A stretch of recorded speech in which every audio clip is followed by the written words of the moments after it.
Terima kasih atas kesempatannya. Di sini nama saya Miranda Alif Aristi dengan NIM 2017-210725. Assalamualaikum warahmatullahi wabarakatuh. Di sini saya akan mempresentasikan mengenai proposal penelitian saya, metodologi penelitian yang berjudul pengaruh aktivitas pemasaran media sosial terhadap kepuasan pelanggan dan dampaknya pada niat beli pelanggan. Dosen evaluator saya yaitu Ibu Dr. Anda Cahyani Prawitawati, SPSI. Saya mulai dari awal, yaitu latar belakang. Masalah perkembangan zaman yang semakin pesat, hampir semua orang membutuhkan hal yang serba instan. Aktivitas masyarakat yang begitu padat, pemasaran melalui online sekarang itu lebih diminati dan malah diperbincangkan. Selain masyarakat zaman sekarang, termasuk masyarakat yang tidak mau ambil repot. Saya mengambil contoh langsung dari penjualan baju gamis yang dijual secara online. Dari tahun ke tahun, penjualan baju gamis melalui online banyak diminati dan semakin berkembang pesat. Tidak hanya tersedia gamis, biasanya di toko baju online juga tersedia hijab-hijab seperti pasmina, segi empat, dan lain-lain.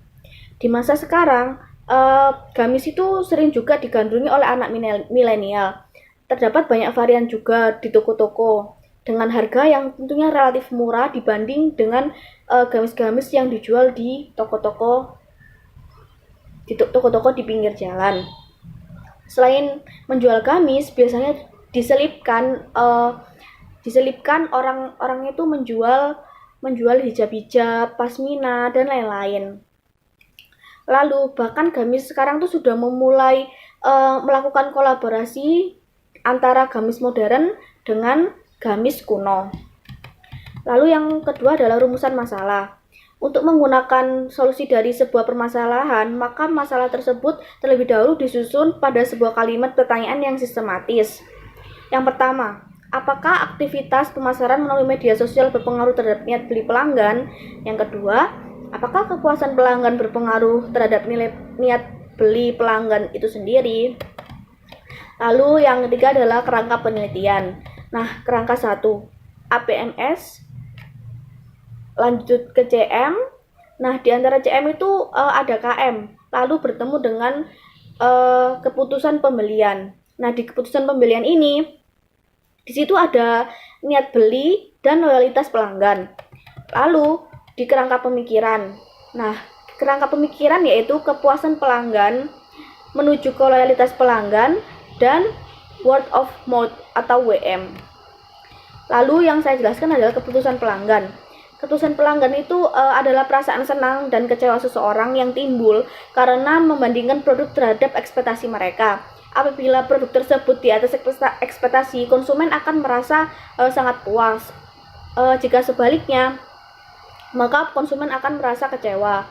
Nah, perilaku berbelanja akan menimbulkan sikap puas atau tidak puas pada konsumen. Maka kepuasan pelanggan merupakan fungsi dari harapan pembeli atas produk atau jasa dengan produk yang dirasakan. Lalu, saya akan menjelaskan tentang hipotesis penelitian. Hipotesis penelitian terdapat hipotesis penelitian yang ditujukan sebagai berikut. H1, pengaruh aktivitas pemasaran pada niat beli pelanggan. H2, pengaruh kepuasan pelanggan pada niat beli pelanggan. Lalu saya akan menjelaskan tentang variabel penelitian. Variabel penelitian yaitu variabel bebas, variabel terikat, variabel mediasi. Nah, di variabel bebas itu saya memberi X ya. Aktivitas pemasaran media sosial yang saya singkat menjadi PM. Lalu variabel terikat yang saya singkat menjadi electronic word of mouth atau EWOM sama dengan WOM. Lalu variabel mediasi yang berisi kepuasan pelanggan sama dengan KP, niat beli sama dengan NB, niat beli. Lalu populasi sampel dan data teknis pengambilan sampel. Menurut pendapat Sugiono, sampel adalah bagian dari jumlah dan karakteristik yang dimiliki oleh populasi. Selain itu, populasi adalah sekelompok elemen yang lengkap di mana kita tertarik untuk mempelajari atau menjadi objek penelitian. Instrumen data, metode pengumpulan data, dan teknik analisis data. Instrumen penelitian. Instrumen penelitian sendiri adalah peran yang sangat penting dalam sebuah penelitian di mana digunakan sebagai alat untuk mengumpulkan data. Bisa mengambil contoh dari kuesioner. Kuesioner bisa dilakukan melalui WhatsApp, Instagram, ataupun secara langsung.